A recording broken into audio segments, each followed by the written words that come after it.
ആഴ്ചകൾക്ക് മുമ്പായിരുന്നു നടൻ മനോജ് കെ ജയന്റെ പിതാവും പ്രശസ്ത സംഗീതജ്ഞനുമായ കെ ജയന്റെ വിയോഗമുണ്ടായത്.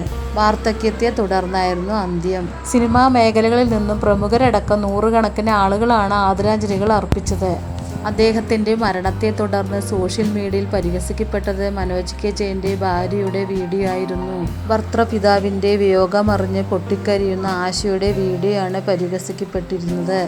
ഈ വിഷയങ്ങൾക്ക് മറുപടിയുമായി എത്തിയിരിക്കുകയാണ് മനോജ് കെ ജയൻ. എന്റെ അച്ഛൻ ഒരായുസ്സ് മുഴുവൻ ബലം നൽകുന്ന ഓർമ്മയുമായി ജീവിതത്തിൽ നിന്ന് ഒരുപാട് പാഠങ്ങളും മനസ്സിലുറച്ച അനുഭവങ്ങളും സമ്മാനിച്ച കൊച്ചച്ഛന്റെ അടുത്തേക്ക് അച്ഛൻ യാത്രയായി. അച്ഛന്റെ ശാന്തത, ധൈര്യം, കാരുണ്യം എന്നിവ അദൃശ്യമായ ഭാഷയിലൂടെ പറഞ്ഞു തീർത്ത വിജ്ഞാന ശകലങ്ങളാണ്.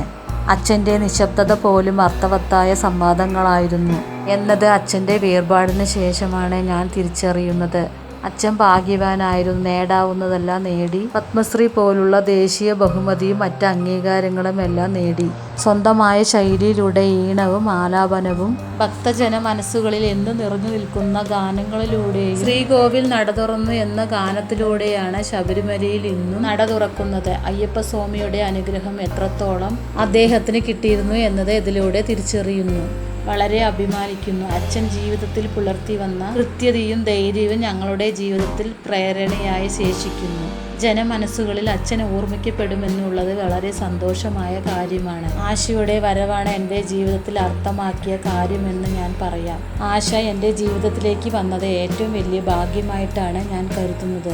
എൻ്റെ കുടുംബത്തിൽ ആശ കയറി വന്നത് ഒരു മരുമകളായിട്ടല്ല, മകളായിട്ടാണ്. സ്വന്തം അച്ഛനോട് പോലുള്ള സ്നേഹവും പരിചരണവുമാണ് അവൾ എൻ്റെ അച്ഛനോട് നൽകിയത്. ഒരു മകൾ അച്ഛനോടുള്ള ഗാഢമായ സ്നേഹത്തെയാണ് ചില മനുഷ്യന്മാർ പരിഹസിക്കുന്നത്. ബന്ധങ്ങളുടെ വിലയറിയാത്ത ചില മനുഷ്യരോട് എനിക്കൊന്നും പറയാനില്ല എന്നുമാണ് മനോജ് കെ ജയൻ പറയുന്നത്.